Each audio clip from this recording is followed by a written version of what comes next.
Islamic Studies. And prior to that, he was actually in Michigan as an undergraduate research assistant of mine, long time ago. So it's very good to see you all grown up. Shoaib, please present.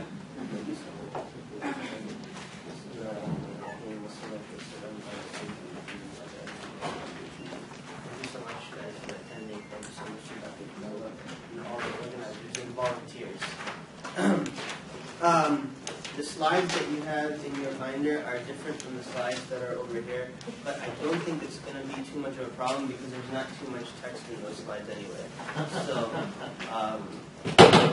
if that's a problem, you can let us know and share it up.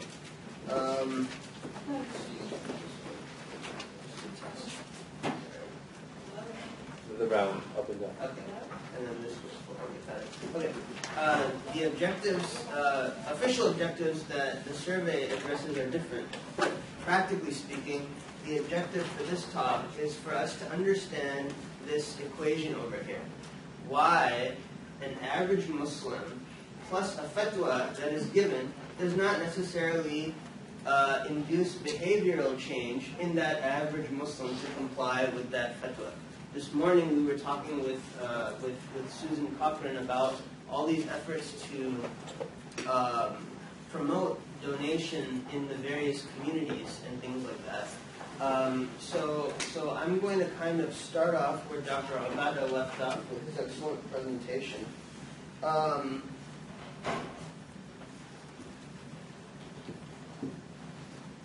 My talk is going to look at how the opinions and the discussions of the legal experts have affected the average Muslim on the ground.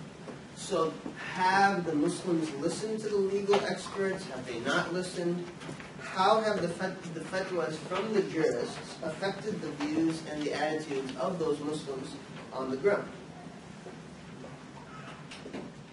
And is it possible to employ these fatwas in a targeted fashion when it comes to health behavior interventions? So we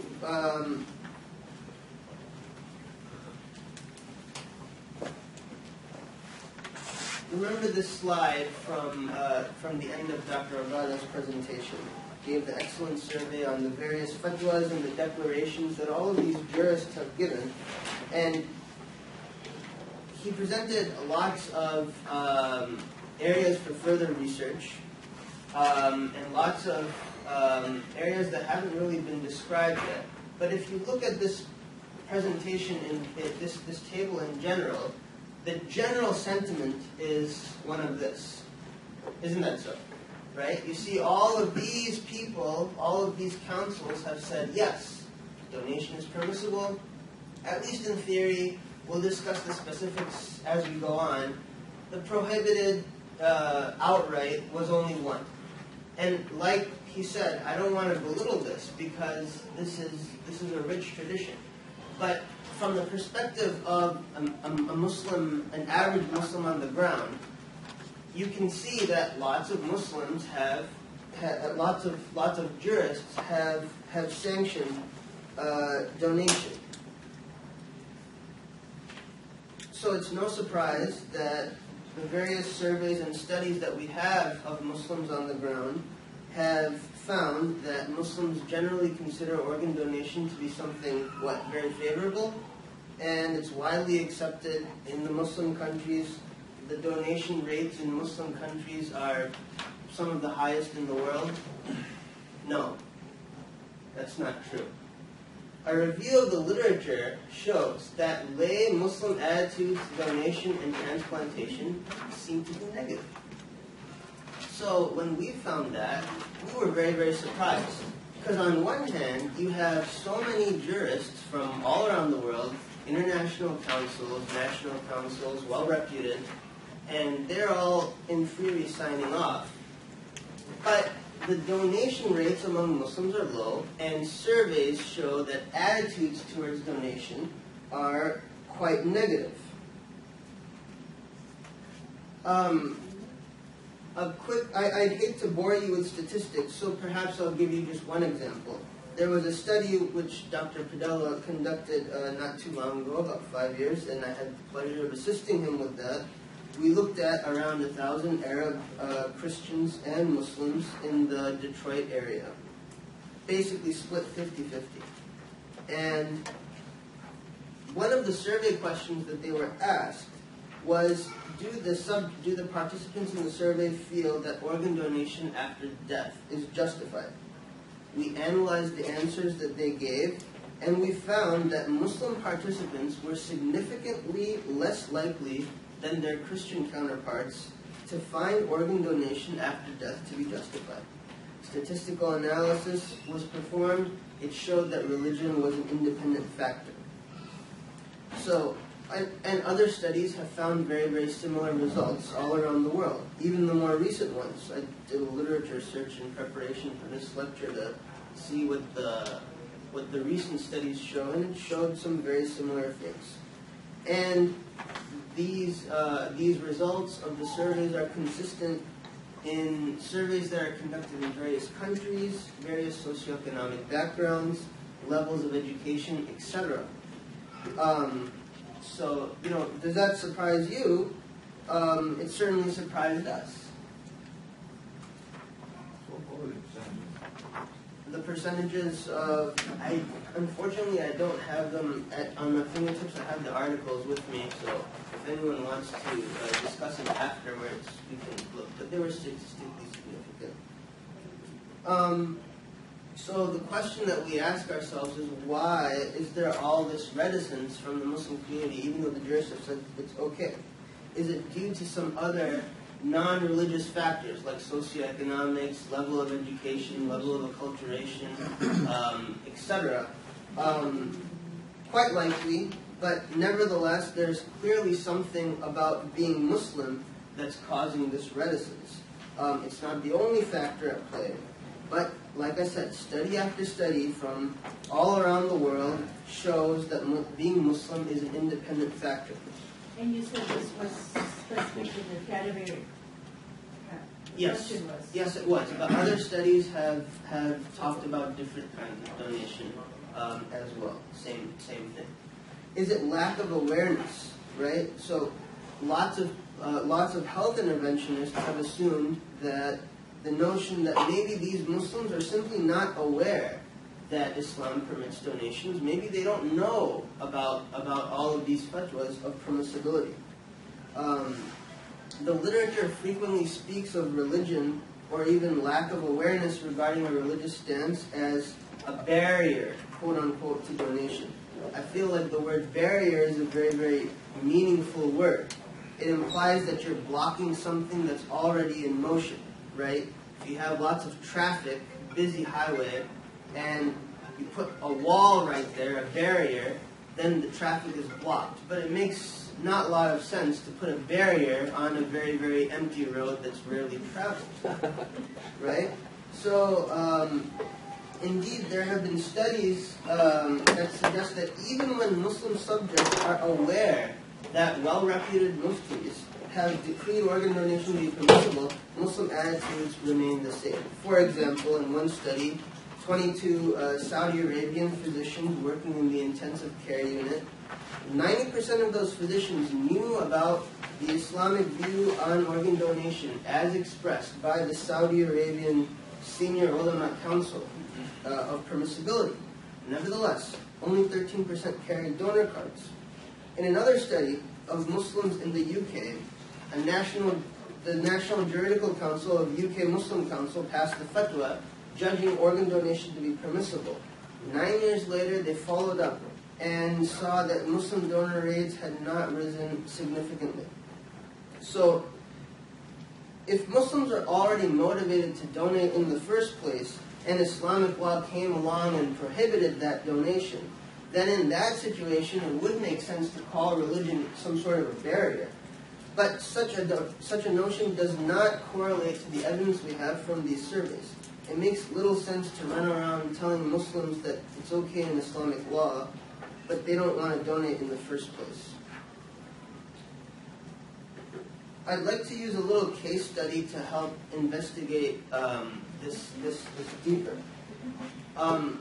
This person over here is Sheikh Muhammad Mutawalli al-Sha'rawi. He was a prominent cleric and preacher most widely remembered for his appearances on television in the 1970s and 80s in Egypt. He had a very, very famous television show in which he would discuss Islamic concepts and stuff like that. Now, Sha'rawi preached that organ donation was impermissible in all of its forms, based on the idea that human beings don't own their bodies, ownership, but that they're a trust from God. His opinion gained widespread publicity when he expressed this view on television. On the other hand, this is Sheikh Muhammad Sayyid al-Tantawi. He was the former Grand Mufti of Egypt. Egypt is obviously one of the most prominent intellectual centers in the Islamic world.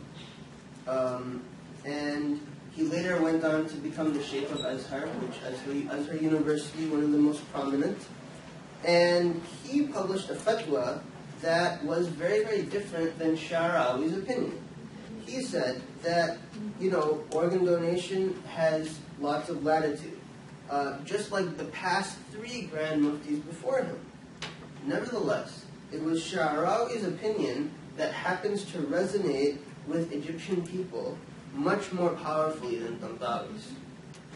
For instance, medical anthropologist Shireen Hamdi writes that among most of the dialysis patients that she interviewed, and all of the Islamic scholars that she interviewed, and even many transplant physicians that she interviewed, it was Sha'rawi's opinion that was cited most often and held the deepest resonance. So, this situation parallels what we've seen in all of these other studies that I mentioned. Despite the passing of numerous official fatwas by jurists all around the world, public attitude towards organ donation remains largely negative. Well, maybe not largely, but negative. What did Sha'rawi have that Tantawi lacked? Well, in our estimation, it goes back to this equation. The average Muslim plus the fatwa does not necessarily equate to behavior change. In other words, one of the very critical shortcomings of barrier-based health interventions, health behavior interventions, is the assumption that I want Muslims to donate their organs, let me pass a fatwa and popularize a fatwa in which donation is permissible, all of a sudden all these people will do this. In other words, can a fatwa act as a change agent independently? But we are ignoring the fact that it was on the television. That's a very powerful media. Exactly. And charismatic. Exactly.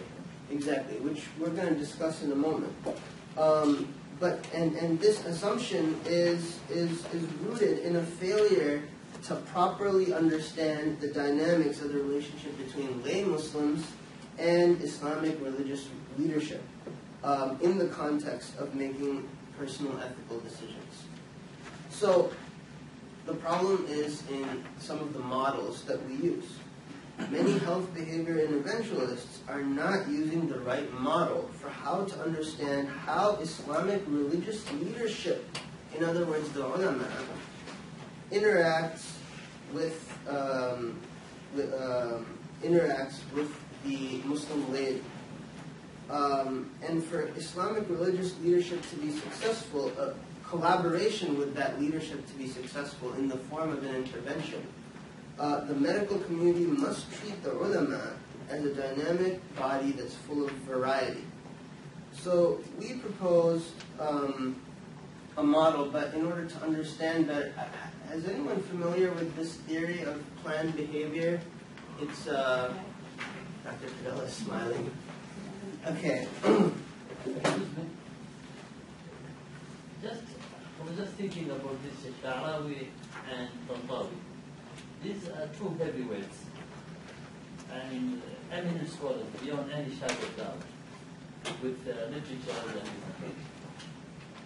and Sha'rawi being so influential in this issue, do you think, is it because he's an independent? Because Tantawi is from the system. He is heavyweight, no doubt about it, but he's in the system. And according to the Arab Mass, I'm one of them, we've got different views on the system. We have no faith. So maybe Sha'rawi's point, although very radical, was accepted because of his, as a freelance scholar. He's not in the system. Well, he was trained at Azhar. No. The same What I meant, Sha'rawi is a freelance scholar. In a sense, he's not a government. He's independent. And Tantawi is in the system of a government. He's been appointed by, he's a very senior most, senior than any minister, but in the government. So he is speaking for the government, and maybe because, I don't know, just a look at it, because both of them are very heavyweight scholars. But why Sha'rawi was accepted, I maybe assume that he is not in the system. That could be a factor. And And so he is in the system. this all goes back to the question of that we're trying to investigate. So how do these religious leaders and these lay Muslims interact? What are the what goes on in between that relationship? How do Muslims trust one scholar versus the other, or give preference to one scholar versus the other? So trust might definitely be one factor. Yeah. Actually, Tantawi issued a fatwa about riba, and it was raised some disagreement or lost trust because of that religious fatwa. For this reason, because the people Muslim think his fatwa is made for a purpose. Somebody else had a comment? I just wanted to agree and say that in the same work that you cited by Shoaib, the anthropologist who did research on this, in her book she actually says that the difference between the two has much to do exactly with the relationship to the government. And that is that she cites as one of the primary reasons that there is this difference in the way that people respond to those fatwas. It's much less about, and also she discusses why there is a difference between these two fatwas, that it has much less to do with the fact that one scholar interprets the Quran or the sources differently from the other scholar, but it actually has a lot to do with the relationship and the relationship of trust or lack of trust that each of those scholars has with those institutions, like the medical institution and the training that medical doctors are receiving outside of the country, perhaps. So she both discusses the relationship to the state and the institution of medicine and how it affects the making of the fatwas, but also that the people's response to those fatwas also has to do with their understanding of the relationship of each of these scholars, either as the freelance scholar or as someone who's in relationship with the government. Can I just make an observation? Because actually, if that was true, then the other fatwas where there are scholars who are independent of the states would have had an impact. So, Like for instance, Sheikh Badawi. Not the only reason. That's not Adnan Sheikh from Birmingham used the word free riders. And then most of the Muslims fall into that category, where they want to receive but do not want to donate. So I think Sha'rawi, whatever his name is, resonated with that opinion of the Egyptian majority. They wanted to hear that, and that's what was. And we're actually going to present a model for how to think about Islamic scholarship in relation to the Muslim masses in just another slide. But in order to help us understand that, I wanted to present the idea of smoking. Okay, let's just step back for a moment. Instead of talking about organ donation, the decision to donate, let's talk about the decision to quit smoking and see if that can help us with the decision to donate. This theory of planned behavior is something that social scientists use.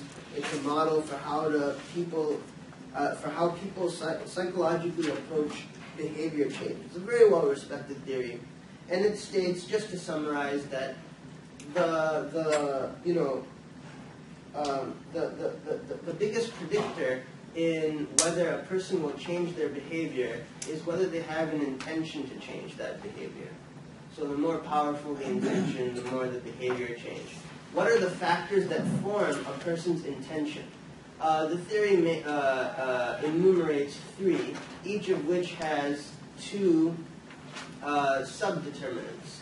The attitude determinant represents what kind of overall view the person has towards this action. Whether it's generally positive, or does he view, for instance, smoking or quitting smoking as a generally good thing to do or a generally bad thing to do. Another factor is something that the theory calls subjective norm. For instance, and that means an overall summation of what the person thinks is the attitude of all of the other people that matter to him.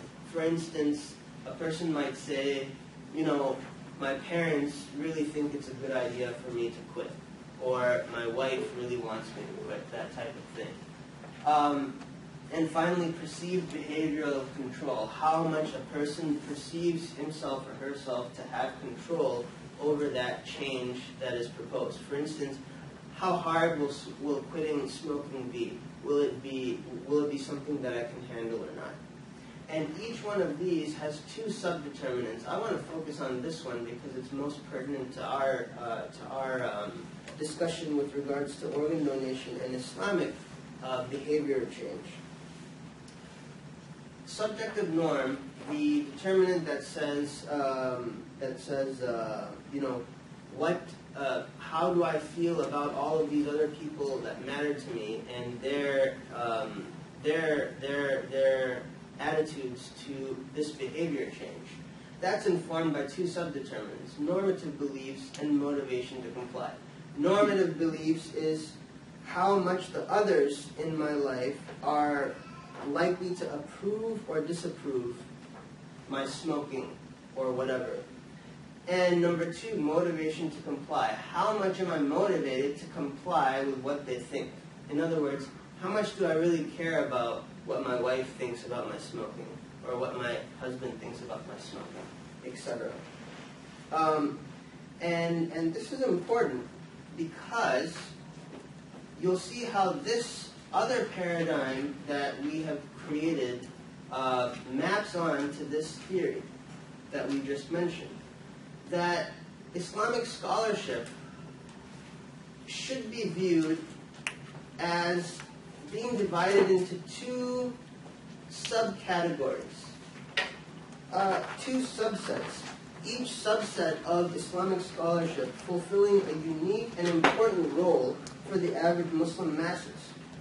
And the reason why all the previously mentioned interventions concerning organ donation among Muslims have failed up till now is because we've only been, or largely, concerned with one subset, the jurisconsults, the fiqh councils, the ulama that focus on research and writing fatwas and studying Islamic law. These are the scholars that participate in the juridical councils, write papers, fatwa, and deal with these new issues. We term these groups as those that are coming from the ilmi imperative. Ilmi meaning in Arabic, academic. But there's a whole other group of scholars that are not so much involved in research and fatwa writing. Instead, the role they play is to interact with Muslims on the ground, exhorting them to piety and the fulfillment of their religious duties. They are the imams at the local mosques, the chaplains at the hospitals, and the teachers at Sunday school. We call this group those of the Islahi imperative. Islah coming from the Arabic word of spiritual reform, spiritual rectification. So you can call them basically an alim, an Islamic scholar, might fall into one of two categories, the ilmi category and the Islahi category. And these two groups of Islamic scholarship are representative of these two imperatives within the ulama. To, number one, to research new issues and figure out Islamic law and derive it, and number two, to exhort the masses to piety and to follow the fatwa that this group has written. So this dichotomy kind of ties back to Dr. Omar Qureshi's presentation yesterday.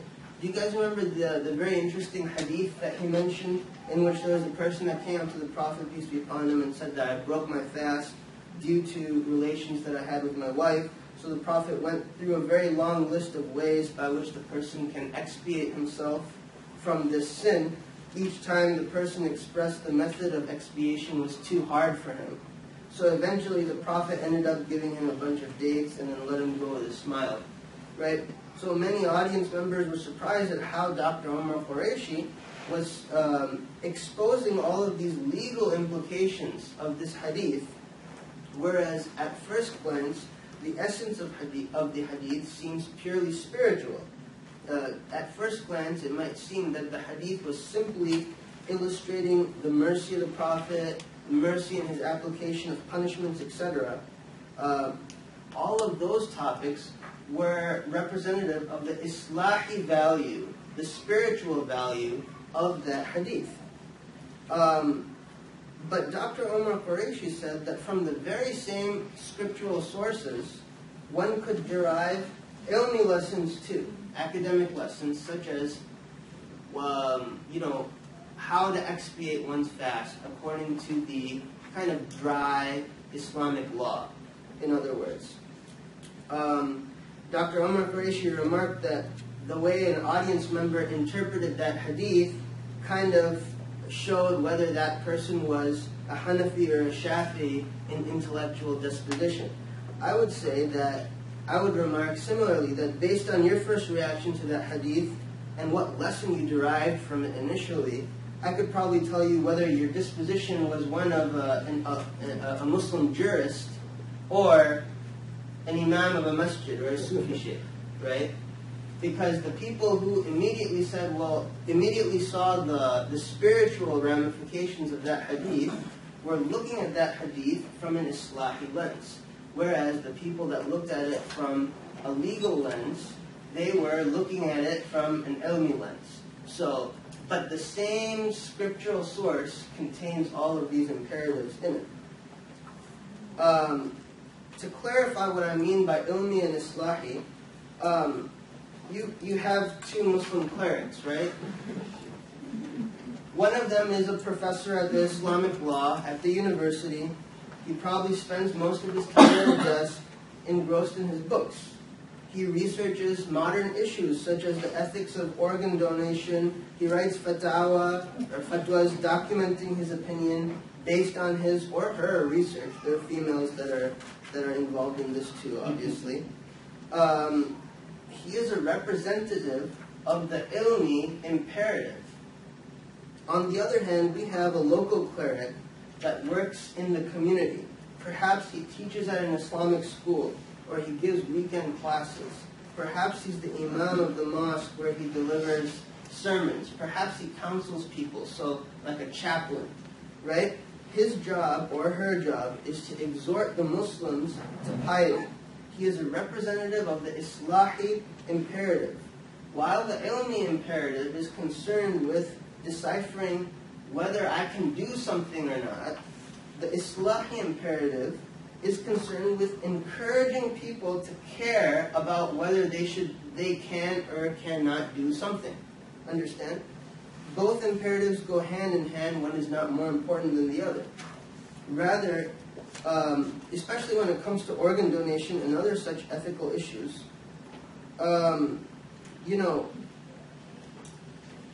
the Muslim on the street needs to be convinced that donating a part of his body is part and parcel of being a good Muslim, and that it would earn him divine favor. So even though I have the fatwa in front of me saying that God says that it's permissible for me to donate, or even if God says that it's encouraged for me to donate, I might not necessarily have had the Islahi input placed in me that I should care about what this fatwa says, or I should be motivated to comply with what this fatwa says.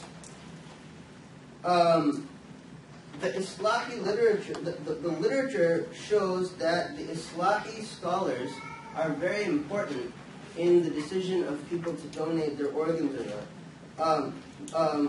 We propose that for Muslims to make a decision to donate their organs, it's important for the ilmi scholars to pass a fatwa assuring the permissibility, but it's not enough. The Islahi scholars have to complete the picture. Interventions in which the medical community that I've mentioned before, reached out to local imams, preachers, and Sunday school teachers are few and far between. They've happened, but they're few and far between. But despite the fact that approaching the Islamic community is so important, in a Saudi study, the researchers listed what was called a local imam factor as one of the barriers to donate and transplant among the Saudi Muslims. They observed that a healthcare professional might inform the relative of a potential donor or the potential donor of an official fatwa that permits or even encourages donation. But when the relative seeks the opinion of their local imam, the local imam discourages donation despite the fatwa. In another study, British clerics were known to be very influential when to the lay Muslims considering donation. The study found that 10 Muslim focus group participants actually admitted to canceling the donor cards on the advice of their local imams being representative of that second imperative. In other words, they had signed their cards at one point, but their local imams advised them to cancel. When the researchers questioned the imams as to why they had discouraged these members of their congregation to cancel their donor cards, it was revealed that the imams had little knowledge of the organ donation program in the UK, and little knowledge of the numerous fatwas of permissibility that we've mentioned. These local imams and the Islahi representatives are discouraging donation not necessarily because they are, backwards, or not necessarily because they are even disagreeing, but maybe because no one has reached out to them about exactly what organ donation entails. They often have a poor understanding of the process involved, and they're not aware of the numerous fatwas of permissibility. One of the very important hadith of the Prophet ﷺ is that he said that the halal and haram are all clear. It's very clear. But in between the larger number, ambiguity is what he said I'm worried about. So when you turn the computer on, there are many programs working on that behind the scenes. So similarly, when people are being asked a question, they have this kind of thing in the way of what they don't know, and they just say no. When you ask a question about something they don't have knowledge, rather than making some effort to learn about it, they'll just say no. So this is, I think, is a part of the problem why people, when you approach them, including the imams of the second category, they have the same problem. When they don't know, the simple thing for them, they will say, oh, don't do it. And that is the thing, what you don't know, what you're not sure, when you're in doubt, don't do it. This Which makes sense based on Dr. Aasim Padela's, what he mentioned yesterday, that we have to consider the biases of each group that you are bringing into this organ donation process. You have physicians with their own biases, Similarly, the bias of the religious scholar is to protect, like you said, the community from sin. So when a person comes up to the scholar asking him about this matter, if you don't do it, you're not going to fall into sin. So from the religious scholar's perspective, it makes a lot of sense, the approach that you just mentioned, when the religious scholar adopts such an approach. But the point of this presentation is to suggest that perhaps if those religious scholars were more informed about what organ donation entails, then perhaps they might change their view. So, yes, please. Your model of ulama and spiritual, I think this it explains it vividly why Sha'rawi was vocal. This is number one. Number two, you should have your model of two should be three. That is a scholar and spiritual, and then a third one, a scholar who is also a preacher. I mean, that's why we have Marja'iyah. It is, Sha'rawi qualified as a scholar, and he's also qualified as spiritual leader. That's a very good point. And lots of scholars fall into this classification in So- which, yeah. Yeah. So we have the dilemma is somebody. I was telling Aasim yesterday that scholars, college scholars, because they apply logic of I don't know what to tell to use your time, but they speak. They are very provocative on something they know nothing about. But if I've got a scholar who is also a spiritual leader like Sharawi, and should be the target of educating those spiritual scholars for an issue like organ transplant, because they are more vocal and they have got the marja'iyah, the followers in thousands, like Sharawi, all over the world. Yeah, and that's an excellent point. Like, you know, I tried. I may have made a mistake, but I tried to illustrate that dichotomy as not a dichotomy between people, but between imperatives, modes of roles in the community. So it's quite possible that a scholar might have more than one role. For instance, you know, Sheikh Bantawi, the Grand Mufti of Azhar, he'd give sermons on Friday. In other words, acting in an Islahi role to the community. So yeah, definitely. Thank you so much for that excellent point. If we go back to this theory that I mentioned earlier, we find that the ilmi and Islahi imperatives map very nicely and neatly onto it. So just to review, we said that behavior change is informed most strongly by intention. Intention is informed by these three determinants. When talking about Islam, this determinant is quite curious. Subjective norms. What the people around the person that matter to the person think about the behavior change.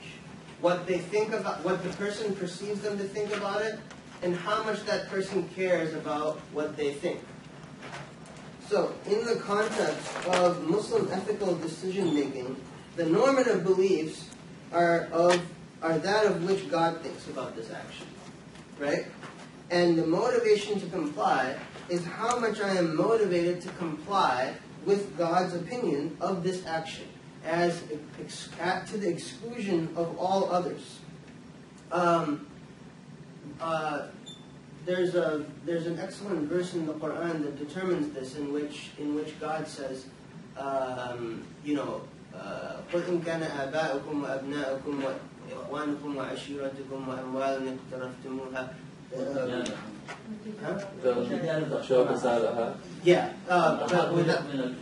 Yeah, to the end of the ayah. But the point of the ayah is, the verse is saying that God is warning those of the Muslims that if their fathers, the money that they own, or their tribe, or all of these other factors are more important to them than the command of God, then basically they should be quite scared of a punishment that's coming to them. In other words, the Muslim, the more pious the Muslim is, the more he or she cares only about what God thinks, and to the exclusion of all else.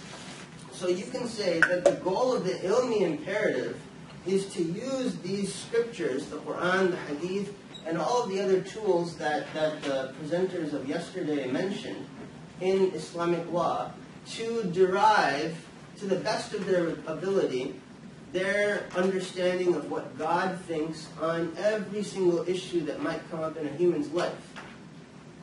Once that is done, it's the job of the Islahi scholar to exhort these people to comply, to motivate them to comply with the rulings that the first category has determined. Okay? So if we take this approach, I feel is a much more realistic representation of what behavior change will entail, given the psyche of Muslims and given the way the tradition of Islamic scholarship has been made up.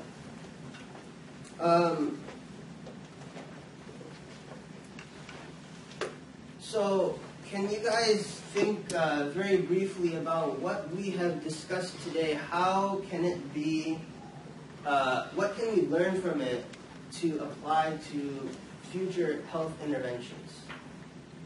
I was thinking that, when like a regular layperson thinks about what they want to do, or if something's permissible or not, they don't just go to like a local scholar, because that scholar may or may not be a subspecialist in the idea of, medicine. So I'm not going to go to my local scholar, and he might not. He's probably like let's say he's an 80-year-old guy. I'm going to ask him something about computers. Hey, what do you think about this? Is permissible? And rather go to someone who also specializes not only as a scholar but as someone who's familiar with the area of expertise. Yeah, so basically Muslims should be reminded to go to the people that that have expertise in that knowledge. You would not go to a nephrologist to ask him or her about your mental problems or your heart problems, etc. Point well taken. But we do have to realize that majority of Muslims out there are not always able to differentiate. They don't necessarily have the tools to figure out which person, which religious expert has expertise in what field. You understand? It's kind of like a person with a medical issue. You go to the general practitioner first, the family physician or the primary care physician, and the physician will refer you as necessary.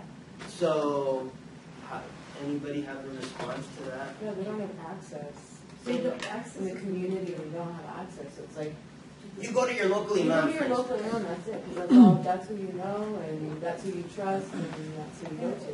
And also most of to the level of the imam higher up and everybody has the knowledge about ownership, mutilation, and all those things, but they lack the in depth.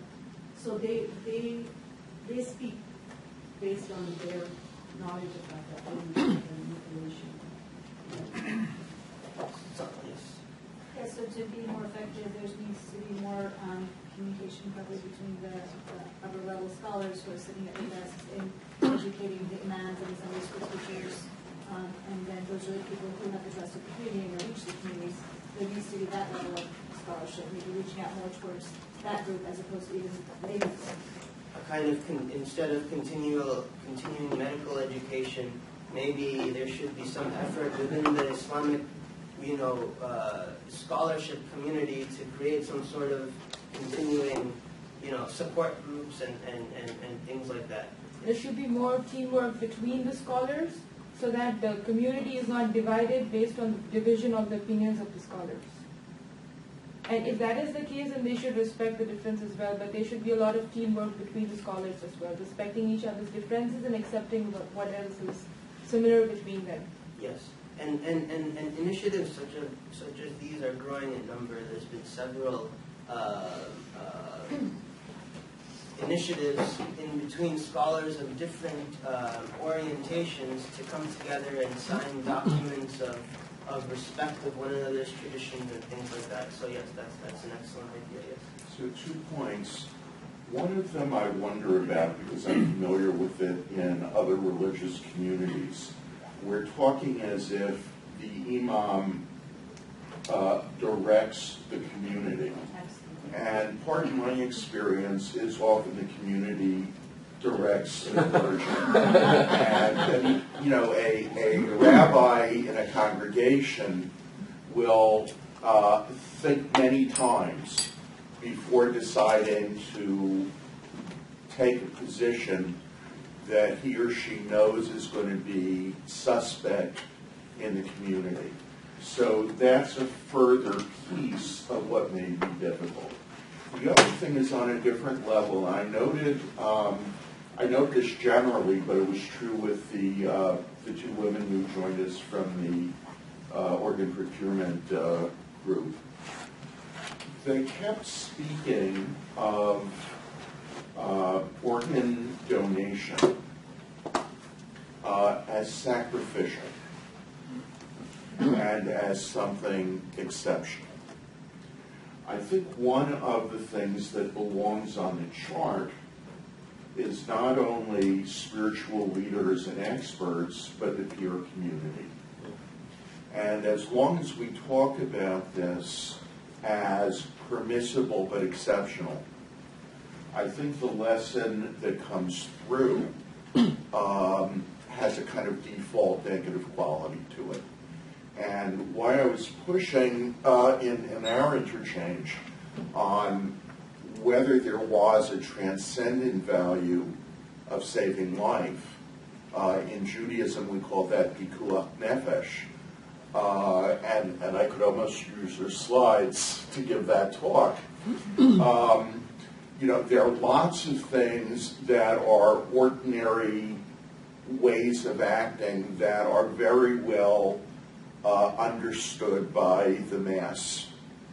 And it takes more sophisticated analysis to say, yeah, I know you think this, and I know you think this, and there's ownership, and there's mutilation, and there's integrity of the body on burial. But remember that the ultimate principle here is saving life. Okay? And there's some efforts to go from it is permissible to it should be obligatory.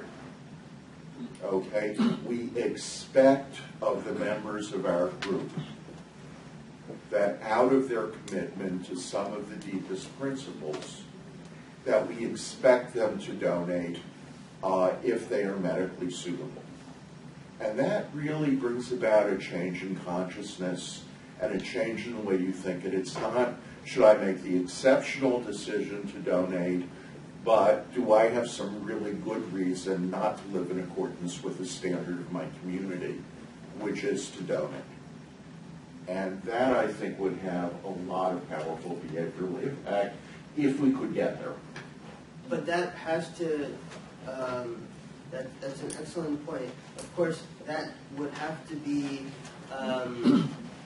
negotiated within the realm of the Islamic religious tradition. Absolutely. In other words, it's not quite ethical, I feel, for an outside force to come in and try and dictate what. Absolutely right.